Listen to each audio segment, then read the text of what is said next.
¿Alguna vez has sentido que hay una voz antigua que conoce tu nombre, aunque nunca te la hayan presentado? Una voz que no viene del mundo de afuera, sino de ese lugar quieto que existe justo detrás del ruido del día, detrás de las preocupaciones, detrás de las listas de cosas pendientes, detrás de todo aquello que tu mente insiste en recordarte justo cuando quieres descansar. Esta noche, esa voz habla en el idioma del desierto, habla a través del viento que mueve las arenas doradas, a través del fuego que ilumina la tienda del sabio en la oscuridad, a través del silencio profundo que existe entre una palabra y la siguiente. Bienvenido a Riqueza Silenciosa, Cuentos para Dormir. Un espacio donde puedes relajarte, escuchar historias y dejar que tu mente descanse, mientras construyes riqueza, incluso mientras duermes. Los sufíes eran maestros del espíritu. Vivían en el desierto, en los mercados, en las montañas. No enseñaban con sermones largos ni con libros difíciles. Enseñaban con historias. Historias que parecen simples por fuera, pero que guardan un tesoro adentro. Como una nuez, como un sueño, como tú. Esta noche escucharás 5 historias. 5 puertas hacia el descanso, 5 maneras de soltar el día y dejar que la noche haga su trabajo. Nasrudín y el sabor de las granadas, el vaso de agua en el desierto, el rey que nunca había visto nada de verdad, el mercader que lo perdió todo y encontró algo mejor, y el jardín misterioso que floreció sin que nadie lo plantara. Antes de comenzar, quiero pedirte algo pequeño. Si esta noche estas historias llegan a tu corazón, cuéntame desde dónde me escuchas. ¿Qué hora es allí donde estás? ¿Estás recostado, en la oscuridad, con los ojos cerrados? Me gusta imaginar que al otro lado de este sonido hay alguien que necesitaba exactamente esto esta noche. Y si todavía no te has suscrito al canal, hazlo ahora, con calma, sin prisa. Cierra los ojos si quieres. Inhala despacio. Siente cómo tu cuerpo se hunde suavemente en el lugar donde estás. Y deja que las palabras te lleven al desierto, a la hoguera, a la sabiduría que siempre estuvo ahí esperándote en silencio. Nasrudín y las granadas. Había una vez, en un pueblo polvoriento al borde del desierto, un hombre llamado Nasrudín. Nasrudín era conocido en todo el valle por ser, al mismo tiempo, el hombre más sabio y el más tonto que nadie hubiera visto jamás. Dependía del día. Dependía de la pregunta. Dependía, sobre todo, de si uno tenía la paciencia suficiente para escuchar hasta el final. Era un hombre de mediana edad, con una barba descuidada que nunca terminaba de crecer del todo. Unos ojos oscuros que brillaban con un humor permanente y una costumbre de decir las verdades más profundas en el momento más inesperado, con la cara más seria del mundo. Un martes por la mañana, Nasrudín apareció en el mercado cargando una bolsa grande, una bolsa tan llena y tan pesada que se tambaleaba un poco al caminar, lo cual le daba un aspecto todavía más cómico de lo habitual. Se sentó en su lugar de siempre, junto a la fuente, extendió una tela en el suelo y abrió la bolsa. Granadas. Docenas de granadas rojas y brillantes, apiladas unas sobre otras como pequeños soles del desierto. Nasrudín tomó la primera. La abrió con sus manos con ese gesto experto que tienen quienes han comido granadas toda la vida. Los granos rojos cayeron sobre su palma como rubíes pequeños. Se los llevó a la boca. Su cara cambió inmediatamente. Era amarga, profundamente, completamente, desagradablemente amarga. Nasrudín frunció el ceño. Miró la granada con expresión acusadora, como si la fruta tuviera la culpa de algo. Luego suspiró y tomó otra, también amarga. Tomó otra, amarga, otra, amarga. Un vecino suyo, un tejedor llamado Karim, lo observaba desde hacía un rato desde su puesto de telas. Al principio pensó que Nasrudín pararía solo. Luego pensó que quizás no había notado el sabor. Luego, cuando vio que llevaba ya la quinta granada con la misma expresión de disgusto tranquilo, no pudo más. Nasrudin, le dijo, cruzando el espacio entre los dos puestos. Te llevo un buen rato mirando. Llevas media hora comiendo granadas que claramente no te gustan. Tu cara lo dice todo. ¿Por qué no paras? Nasrudin lo miró. Lo miró con esa expresión suya tan particular, entre la inocencia absoluta y la sabiduría más profunda. Porque las compré yo, dijo, con total seriedad. Karim parpadeó. ¿Y qué tiene que ver eso? Nasrudin dejó los restos de la granada en la tela y se limpió las manos despacio. Tiene que ver todo, dijo. Las compré yo. Las cargué yo desde el otro lado del mercado. Las pagué con mi propio dinero. Y por lo tanto, tengo que terminarlas. Pero si son amargas, insistió Karim, si no te dan ningún placer, si cada una que comes te hace esa cara. Nasrudin asintió lentamente, como si Karim acabara de decir algo muy interesante. Sí, dijo, son amargas, y sin embargo aquí estoy, comiéndomelas una por una, porque en algún momento decidí que eran mías y que tenía que terminar lo que empecé. Hizo una pausa. ¿No te suena eso a algo que conozcas? Karim abrió la boca. La volvió a cerrar. Nasrudin recogió otra granada, la abrió, la miró un momento. ¿Cuántas cosas seguimos haciendo?, dijo en voz baja, solo porque en algún momento las elegimos nosotros. ¿Cuántos pensamientos seguimos pensando aunque nos hagan daño, porque en algún momento los adoptamos y ahora sentimos que nos pertenecen? ¿Cuántos rencores seguimos cargando? ¿Cuántas preocupaciones seguimos alimentando? ¿Cuántas granadas amargas seguimos comiendo? Simplemente porque son nuestras, simplemente porque las pagamos nosotros. Karim se quedó de pie, sin moverse, durante un buen rato. ¿Y cuál es la solución?, preguntó finalmente. Nasrudin se encogió de hombros con esa calma suya tan particular. Darse cuenta, dijo. Solo eso. Darse cuenta de que el hecho de que algo sea tuyo no significa que tengas la obligación de seguir cargándolo para siempre. Puedes soltar la granada. Puedes dejar el pensamiento. Puedes decidir que ya fue suficiente. Metió los granos en su boca, hizo esa cara de nuevo, y con absoluta calma metió el resto de las granadas dentro de la bolsa y la cerró. Se levantó, tomó la bolsa y se la dio a un niño que pasaba por ahí. «Toma», le dijo al niño. «Quizás a ti te gustan amargas». Y se fue caminando por el mercado con las manos vacías y una expresión de completa satisfacción.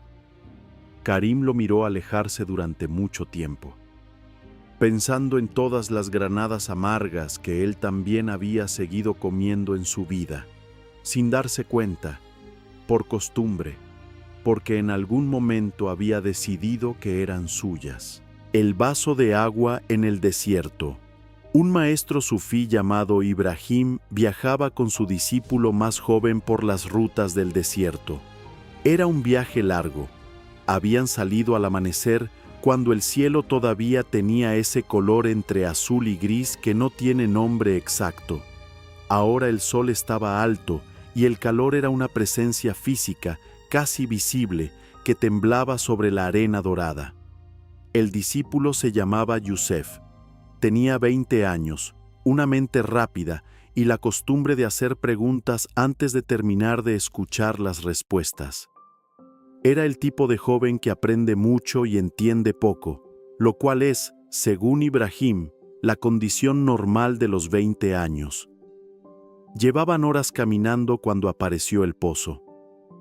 Era un pozo antiguo, de piedra oscura, con una cuerda gruesa y un cubo de madera que alguien había dejado preparado, como si supiera que alguien vendría a necesitarlo. Yusef corrió hacia él con la urgencia de quien tiene mucha sed.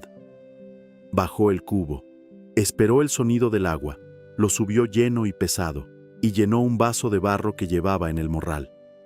Se lo ofreció al maestro con las 2 manos, como se le había enseñado. «Aquí, maestro, beba primero». Ibrahim tomó el vaso. Lo miró. Lo sostuvo entre sus manos durante un momento. Lo olió, despacio, como si el olor del agua fresca fuera en sí mismo algo digno de atención. Y luego simplemente lo sostuvo, sin beber. Yusef lo miraba, desconcertado. Pasó un minuto, luego otro. «Maestro», dijo finalmente, «tiene sed. Beba». Ibrahim asintió lentamente, sin apartar los ojos del vaso. «Sí, tengo mucha sed. Por eso quiero estar completamente presente cuando beba este vaso de agua». Yusef frunció el ceño. «No entiendo». Ibrahim lo miró. «¿Cuántas cosas has bebido en tu vida sin realmente beberlas? ¿Cuántas comidas has comido sin probarlas de verdad? ¿Cuántas conversaciones has tenido mientras pensabas en otra cosa?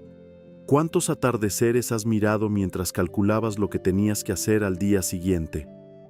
Yusef no respondió, porque la respuesta era demasiadas, y ambos lo sabían. «Toda tu vida», continuó Ibrahim con voz quieta, «vas a tener sed de algo, de agua, de amor, de reconocimiento, de paz, de sentido, de algo que todavía no tienes nombre para llamarlo. Y casi siempre, cuando finalmente tengas lo que buscabas, tu mente ya estará pensando en la próxima sed. Perderás el momento exacto en que el agua toca tus labios. Perderás el instante preciso en que el amor está frente a ti, mirándote. Perderás la paz porque en el mismo momento en que llegue, empezarás a preocuparte por cómo mantenerla». Ibrahim hizo una pausa larga. El desierto era silencioso a su alrededor. Solo el viento suave movía la arena en pequeños remolinos perezosos. «El problema no es que las cosas buenas no lleguen», dijo finalmente. «El problema es que cuando llegan, nosotros no estamos ahí para recibirlas. Estamos en el pasado, revisando lo que salió mal, o en el futuro, anticipando lo que podría salir mal todavía. Casi nunca estamos aquí, en este momento, en este vaso de agua». Yusef miraba al maestro con una atención que no había tenido en mucho tiempo. Ibrahim llevó el vaso despacio a sus labios. Bebió. Bebió con una lentitud que parecía casi ceremonial, con los ojos cerrados, con la misma concentración quieta con que un músico toca la nota más importante de una canción.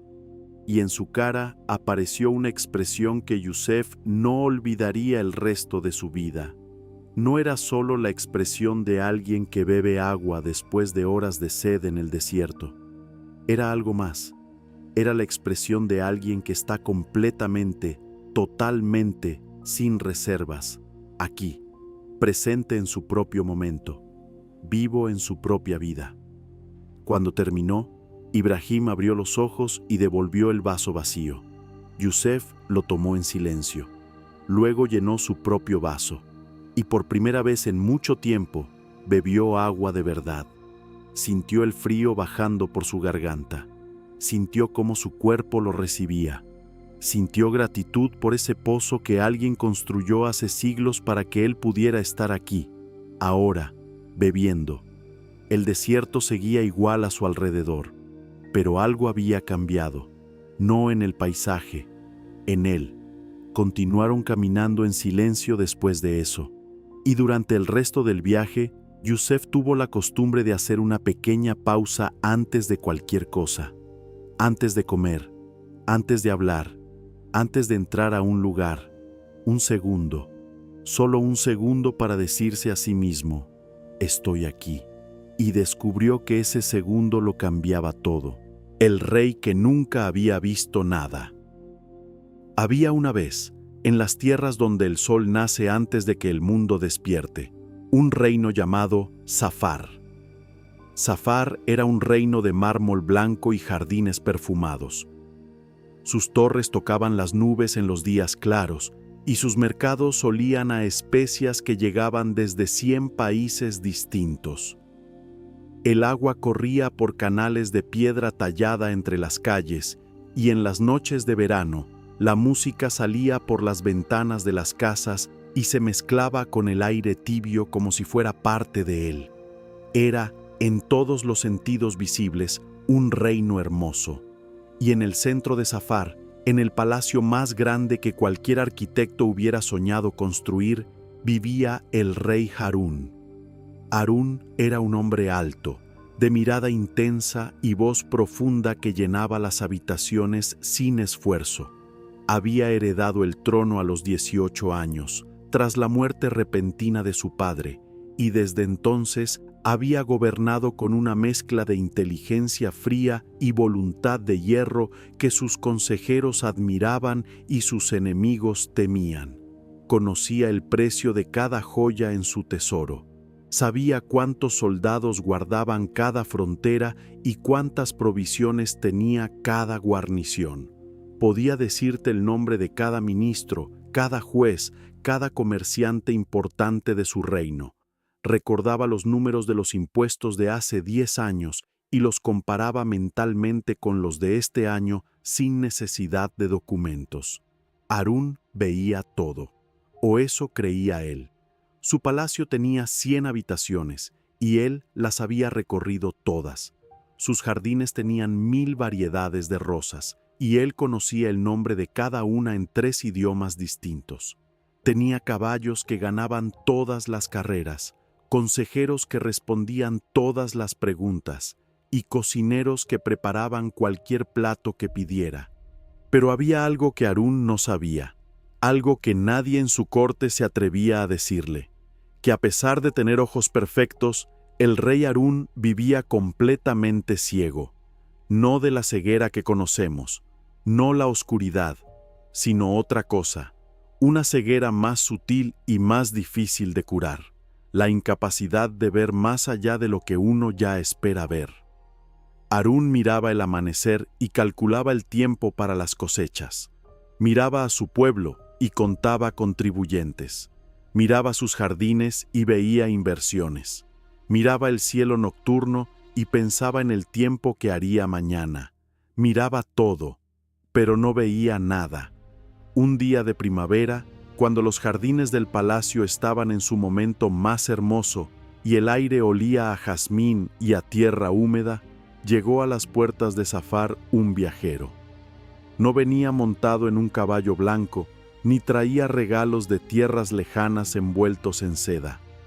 Venía a pie, con sandalias de cuero tan gastadas que ya no tenían casi forma, una túnica color arena que había visto muchos desiertos, y una barba gris bien cuidada que enmarcaba unos ojos extraordinariamente tranquilos, los ojos más tranquilos que nadie en el palacio hubiera visto jamás.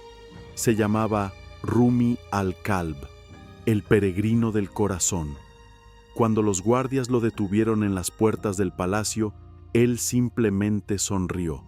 Una sonrisa sin urgencia, sin nerviosismo, sin la ansiedad que tienen casi todas las personas cuando hablan con alguien que tiene autoridad sobre ellas. «He venido a ver al rey», dijo. «Tengo algo para él». «¿Qué traes?», preguntó el guardia, mirando sus manos vacías. «La cosa más valiosa del mundo», respondió Rumi. «Una pregunta». Los guardias se rieron.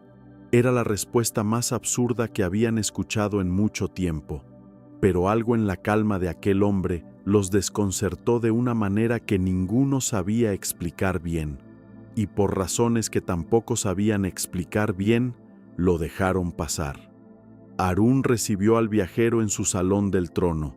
Era un salón enorme, con columnas de mármol y techos pintados con escenas de batallas gloriosas. El rey estaba sentado en su trono de madera oscura y oro, rodeado de consejeros, y miró al viajero de arriba abajo con sus ojos de rey, calculando su valor como calculaba el de todo lo que veía. Llegó a la conclusión de que no valía mucho. «¿Qué quieres de mí, peregrino?», preguntó. «Nada, majestad», dijo Rumi con una pequeña reverencia. «Solo quiero hacerte una pregunta». «Habla, entonces». El peregrino levantó la vista. Miró al rey directamente a los ojos, algo que pocos se atrevían a hacer. Y con la misma tranquilidad con que uno habla del precio del pan en el mercado, dijo: «¿Cuándo fue la última vez que viste algo de verdad?». El salón quedó en silencio. Un silencio extraño. No el silencio tenso de cuando alguien ha dicho algo que ha molestado al rey, sino un silencio diferente, más profundo, como si la pregunta hubiera creado un espacio nuevo en el aire. Harún frunció el ceño. Era una pregunta extraña, casi una impertinencia. «Veo todo», respondió el rey con frialdad. «Esta mañana vi el amanecer desde mi torre más alta. Ayer vi a mis generales en el campo de entrenamiento. Anteayer revisé las cuentas del tesoro con mis propios ojos. Eso es mirar», dijo Rumi suavemente. «No es lo mismo que ver». Harún apretó los dedos en el brazo de su trono. Nadie le hablaba así. Absolutamente nadie en todo el reino. «Eres un hombre extraño», dijo finalmente. «Te daré 3 días en mi palacio. Come lo que quieras, descansa en las mejores habitaciones. Pero después de esos 3 días, quiero que me expliques qué diferencia hay entre mirar y ver. Si tu respuesta me convence, te recompensaré como mereces. Si no me convence». El rey no terminó la frase. No necesitaba hacerlo. Rumi sonrió. «3 días es tiempo más que suficiente, Majestad. Comenzaremos mañana, al amanecer». Al día siguiente, Rumi llegó a los aposentos del rey antes de que el cielo comenzara a aclarar. El rey ya estaba despierto, sentado en el borde de su cama, mirando la oscuridad por la ventana con esa expresión que tienen las personas que duermen poco y piensan mucho. «Hoy no verás nada», dijo Rumi desde la puerta. El rey alzó una ceja. «Quiero pedirte algo inusual, Majestad. Quiero que pases este día con los ojos vendados». Hubo un murmullo entre los sirvientes que esperaban en la habitación. Intercambiaron miradas nerviosas. Un rey con los ojos vendados era vulnerable. Era algo que ninguno de ellos había visto y que ninguno sabía cómo manejar. Harún quiso negarse. Todo en él, cada instinto entrenado durante décadas de poder, quiso negarse. Pero algo pequeño y silencioso dentro de su pecho sintió curiosidad. Una curiosidad que no recordaba haber sentido en mucho tiempo. «De acuerdo», dijo el rey, «pero que nadie sepa de esto fuera de estas paredes». Y así, con una tela de seda negra sobre los ojos, el rey Harún comenzó a caminar por su propio palacio. Al principio fue torpe, incómodo. Sus manos buscaban las paredes que siempre había visto pero nunca tocado. Sintió el mármol frío bajo sus dedos. Sintió las texturas distintas de los diferentes tipos de piedra que sus ojos nunca le habían contado, porque sus ojos solo buscaban lo que necesitaban ver. Pasaron por los jardines. Sin ver las rosas, Harún las olió por primera vez de verdad. No como decoración de un jardín costoso, no como parte del paisaje de su palacio, sino como algo vivo, urgente, perfumado de una manera que lo detuvo en seco en el camino. «¿Por qué nunca noté esto?», murmuró casi para sí mismo. «Porque estabas mirando», dijo Rumi desde su lado, «no oliendo, no sintiendo, no escuchando». A mediodía se sentaron en el jardín. El sol calentaba la piedra bajo ellos y el aire olía a tierra húmeda y a jazmín. Un pájaro cantó en algún árbol cercano.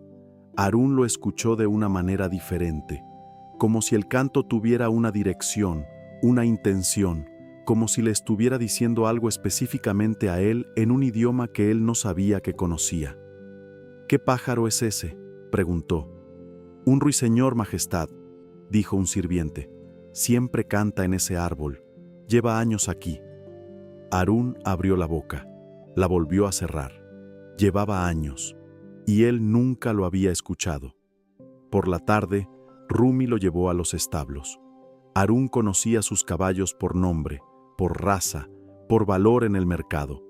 Podía decirte qué caballo había ganado qué carrera y en cuánto tiempo, pero nunca había puesto la mano sobre el cuello de uno de ellos y simplemente sentido el calor de ese animal, su respiración, el latido de algo vivo bajo su palma. Hizo eso ahora. El caballo no se movió. Respiró despacio, como si supiera que este momento era diferente. Y el rey Harún, por primera vez en muchos años, sintió que no estaba completamente solo en el mundo. Esa noche, cuando se quitó la venda, el palacio le pareció diferente. No había cambiado nada. Los mármoles seguían siendo blancos, las torres seguían siendo altas, los jardines seguían siendo perfectos. Pero algo dentro del rey había comenzado a moverse, algo que llevaba años quieto. El segundo día fueron al mercado, sin corona, sin escolta, sin ningún anuncio. Solo dos hombres con ropas sencillas caminando entre la gente. Harún sintió miedo, un miedo real, físico, que no recordaba haber sentido en décadas. El miedo de ser un hombre común entre hombres comunes, sin el escudo de su título y su poder. Y eso lo convenció de seguir caminando. Porque un rey que tiene miedo de caminar entre su propio pueblo tiene algo importante que aprender de ese pueblo. El mercado de Safar era un mundo dentro del mundo. Harún lo había visto siempre desde lejos, desde sus ventanas altas, como un mapa de colores y movimiento. Ahora estaba adentro de él. Escuchó el regateo de los comerciantes, el llanto de un niño, la risa de unas mujeres que compraban telas de colores. Olió el pan recién horneado, las especias apiladas en montañas doradas y rojas, el cuero de los zapateros. Nadie lo reconoció. Era, por primera vez en décadas, simplemente un hombre. En un rincón del mercado, alejado del ruido principal, había un viejo sentado en el suelo con la espalda apoyada en la pared. No vendía nada. No pedía nada, solo estaba sentado, con los ojos cerrados y una pequeña sonrisa permanente, como si escuchara una música que nadie más en el mercado podía oír. Harún se detuvo. «¿Quién es ese hombre?», preguntó en voz baja. «Un derviche», dijo Rumi. «Un sabio sufí. Vive aquí desde hace muchos años. La gente del mercado le trae comida. Él les da lo que tiene». «¿Y qué tiene para dar?». Rumi lo miró. Tiempo, escucha, presencia, las cosas que la mayoría de la gente no puede comprar en ningún mercado del mundo. Harún se acercó al viejo. Dudó un momento. Luego, en un gesto que ninguno de sus consejeros hubiera creído posible, se sentó en el suelo a su lado.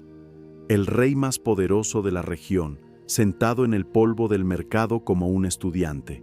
El derviche abrió los ojos. Los tenía claros, casi transparentes, con esa claridad que tienen a veces los ojos de las personas muy viejas o muy sabias. «¿Qué buscas?», preguntó, sin ceremonias, sin reverencias.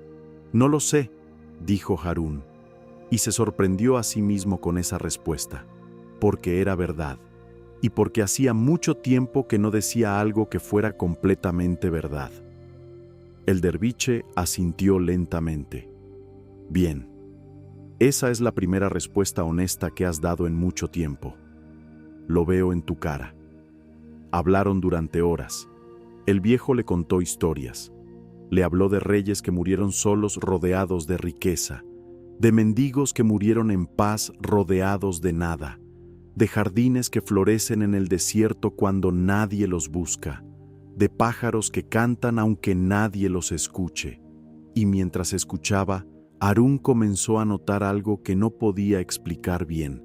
El viejo no tenía nada, ninguna posesión visible, ningún título, ningún poder que Harún pudiera reconocer, y sin embargo irradiaba una calma tan profunda y tan completa que todo el ruido del mercado parecía alejarse a su alrededor, como si él fuera el ojo quieto de una tormenta. «¿Cómo lo haces?», preguntó el rey finalmente. «¿Hacer qué? Estar tan tranquilo, en medio de todo esto». El viejo lo miró durante un momento largo antes de responder. «Dejé de pelearme con lo que no puedo controlar», dijo al fin, «y empecé a prestar atención a lo que sí está aquí, no con los ojos, entiéndeme». se tocó el centro del pecho, justo donde late el corazón. Con esto, el tercer día, Rumi llegó antes del amanecer. El cielo todavía era completamente negro cuando golpeó suavemente a la puerta del rey. «Ven», dijo. Harún lo siguió sin preguntar a dónde. Subieron a la torre más alta del palacio, la misma desde la que Harún decía que veía el amanecer cada mañana. Se sentaron en el suelo de piedra fría y esperaron.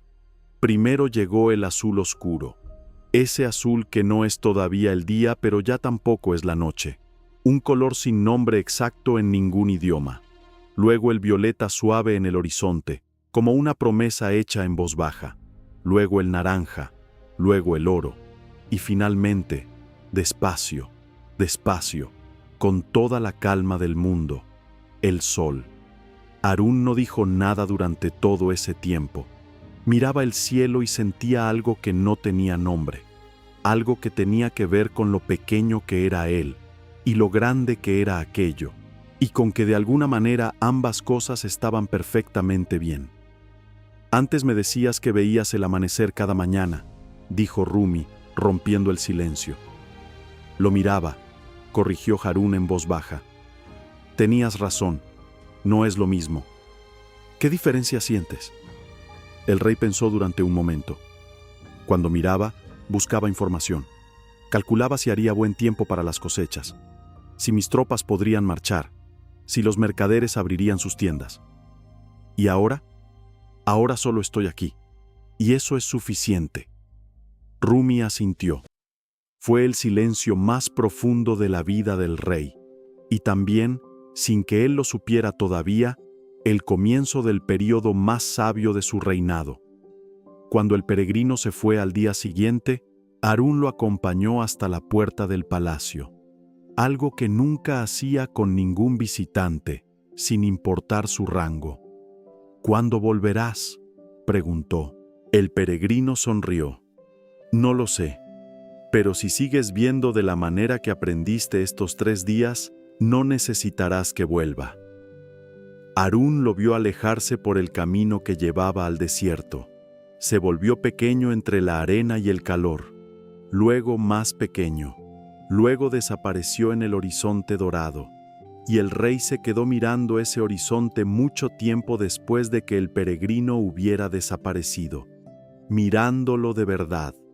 Los años que siguieron fueron los más recordados del reinado de Harún, no por sus batallas ganadas, no por su riqueza acumulada, sino porque la gente de su reino decía algo que rara vez se dice de un rey: «Nuestro rey nos ve».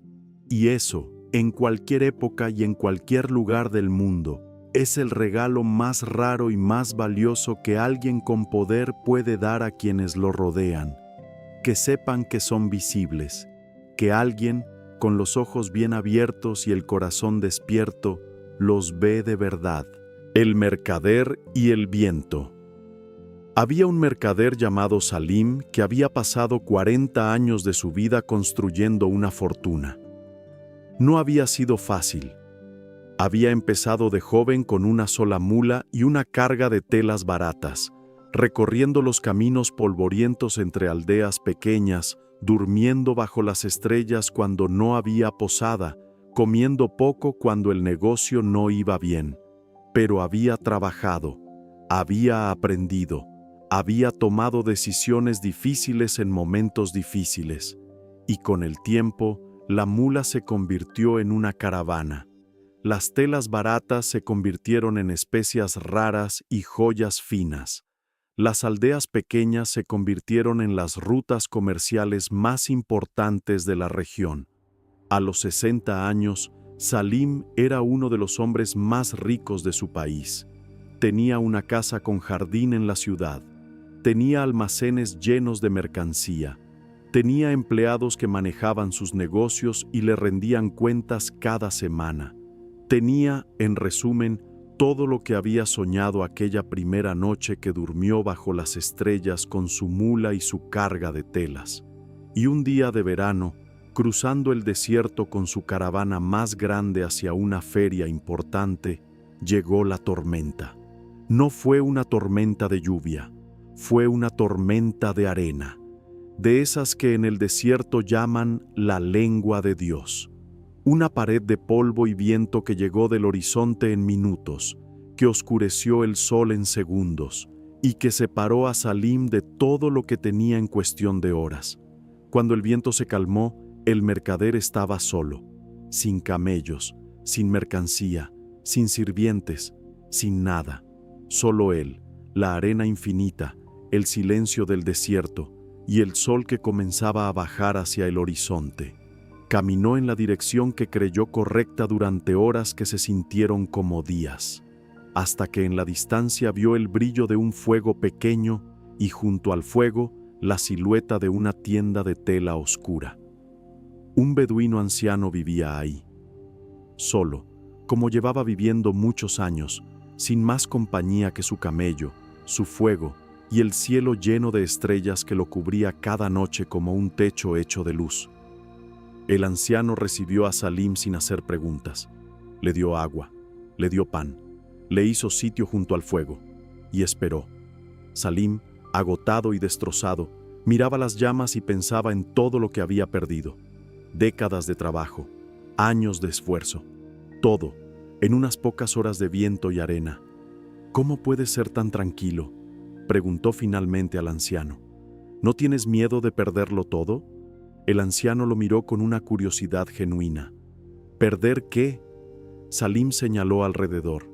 La tienda, las pocas vasijas de barro, los cueros apilados en un rincón, el camello atado afuera. Todo esto, dijo. El viejo sonrió. Una sonrisa sin ironía, sin condescendencia, solo una sonrisa. Nada de esto me pertenece de verdad, dijo.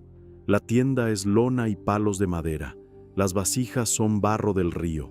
El fuego es aire y tiempo.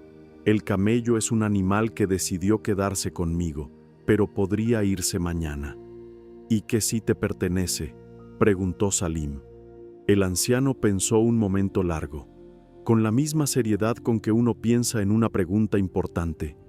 Este momento, dijo finalmente, esta conversación, el calor del fuego que siento ahora mismo en mis manos, el sonido del viento afuera de la tienda, y cuando pase, eso también será mío, porque lo viví, porque estuve completamente aquí mientras ocurría. Salim miraba el fuego.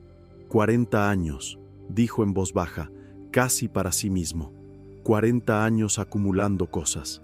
El anciano no respondió. No era necesario.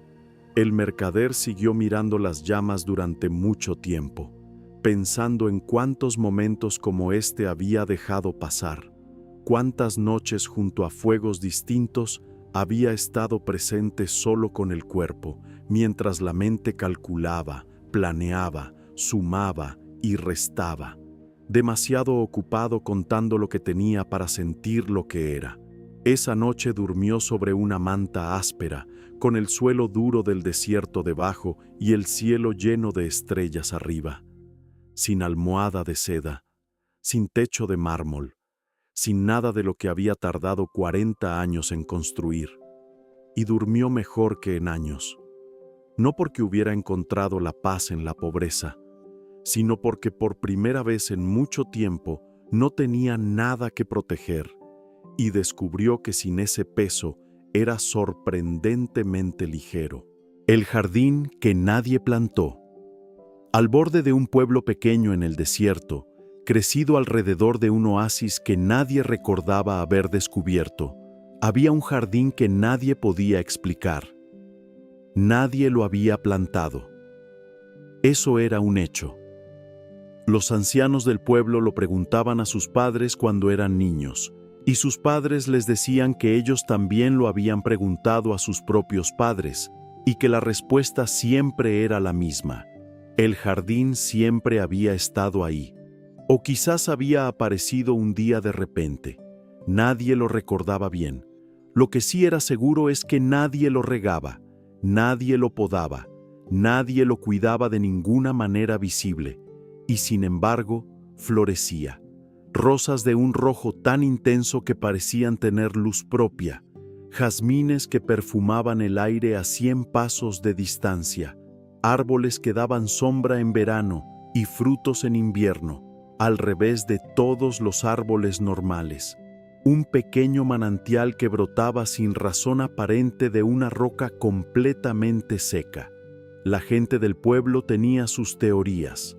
Los más religiosos decían que era un milagro, una señal, un regalo de Dios que no necesitaba explicación porque los milagros no la necesitan. Los más prácticos decían que bajo la tierra había algún río secreto que nadie había encontrado todavía, y que el jardín simplemente se alimentaba de esa fuente invisible. Los niños no tenían teoría, solo iban ahí a jugar y a sentarse en la hierba suave, y les parecía el lugar más natural del mundo para estar. Y los más viejos del pueblo simplemente disfrutaban del jardín sin preguntarse nada, que es quizás la postura más sabia de todas. Un otoño llegó al pueblo un maestro sufí. Era un hombre de mediana edad con una mochila pequeña y una costumbre de caminar despacio, como si cada paso mereciera atención. Cuando vio el jardín, se detuvo y sonrió, no con sorpresa, sino con el reconocimiento de alguien que se encuentra con un viejo amigo en un lugar inesperado. Un niño que lo había visto detenerse se acercó con la curiosidad directa que tienen los niños. ¿Sabes por qué florece?, preguntó. Nadie aquí lo sabe. El maestro se sentó en la hierba. El niño se sentó a su lado. Porque durante generaciones, dijo el maestro con voz tranquila, la gente de este pueblo trajo aquí sus momentos más quietos. ¿Cómo que sus momentos más quietos? Sus tardes sin prisa, sus silencios compartidos entre amigos, sus oraciones en voz baja al amanecer, sus noches mirando las estrellas sin querer nada de ellas, sus momentos de gratitud cuando alguien se detuvo aquí a decir, en voz alta o solo por dentro, gracias por este día.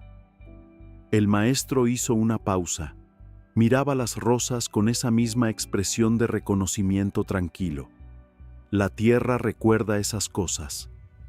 El niño frunció el ceño con la seriedad con que los niños consideran las cosas importantes. ¿La tierra recuerda? Todo recuerda, dijo el maestro. El agua recuerda hacia dónde fluir y siempre encuentra su camino al mar. El corazón recuerda cómo latir incluso mientras duermes, sin que tengas que pedírselo. Los pájaros recuerdan sus canciones sin que nadie se las enseñe. Y un lugar donde la gente ha traído paz durante mucho tiempo, aprende a devolver esa paz. Se convierte en un lugar donde es más fácil respirar, donde los pensamientos se calman solos, donde el cuerpo sabe que puede soltarse. El niño miró el jardín con ojos nuevos. ¿Y yo puedo traer paz?, preguntó. El maestro lo miró durante un momento. Ya lo estás haciendo, dijo. Estás aquí, quieto, escuchando, sin querer que este momento sea diferente de lo que es. Eso es suficiente. Eso siempre ha sido suficiente. El niño no respondió. Se quedó mirando las rosas, y el maestro se quedó en silencio también. Y el jardín siguió floreciendo a su alrededor, como siempre lo había hecho, como siempre lo haría, sin que nadie lo plantara, sin que nadie lo regara, solo con la paz que la gente seguía trayendo, generación tras generación, sin saber muy bien por qué, pero sintiéndolo en los pies cuando caminaban hacia él, sintiéndolo en los hombros cuando se sentaban en su hierba, sintiéndolo en el pecho cuando respiraban su aire perfumado, y algo dentro de ellos, algo que no tenía nombre exacto, se abría un poco más. Así terminan esta noche los relatos sufíes. 5 historias del desierto, 5 maneras distintas de decir la misma cosa. Que la vida es más rica cuando la habitamos de verdad. Que hay una diferencia entre mirar y ver, entre escuchar y oír, entre estar presente y simplemente estar. que las granadas amargas se pueden soltar, que el agua fría en el desierto merece toda nuestra atención, que el rey más poderoso puede aprender a ver en 3 días de silencio, que lo que realmente tenemos no se puede perder en ninguna tormenta, y que la paz que traemos a los lugares queda ahí, invisible pero real, esperando a quien venga después. Estas son enseñanzas sufíes, antiguas, probadas por siglos de personas que buscaron lo mismo que tú buscas esta noche: descanso, quietud, la sensación, aunque sea por un momento, de que todo está bien. Si llegaste hasta aquí, gracias. Gracias por quedarte, por escuchar con paciencia, por darle a tu mente el regalo de un rato sin prisas. Si estas historias te acompañaron esta noche, cuéntanos en los comentarios. Cuéntanos desde dónde nos escuchas, qué hora es allí, cuál historia llegó más lejos dentro de ti. Me gusta leer cada comentario. Y si todavía no te has suscrito al canal, hazlo. Hay más historias esperando, más noches como esta. Que duermas bien, que sueñes con los ojos del corazón abiertos y que mañana, cuando despiertes, puedas ver, de verdad ver, lo hermoso que es estar aquí. Buenas noches.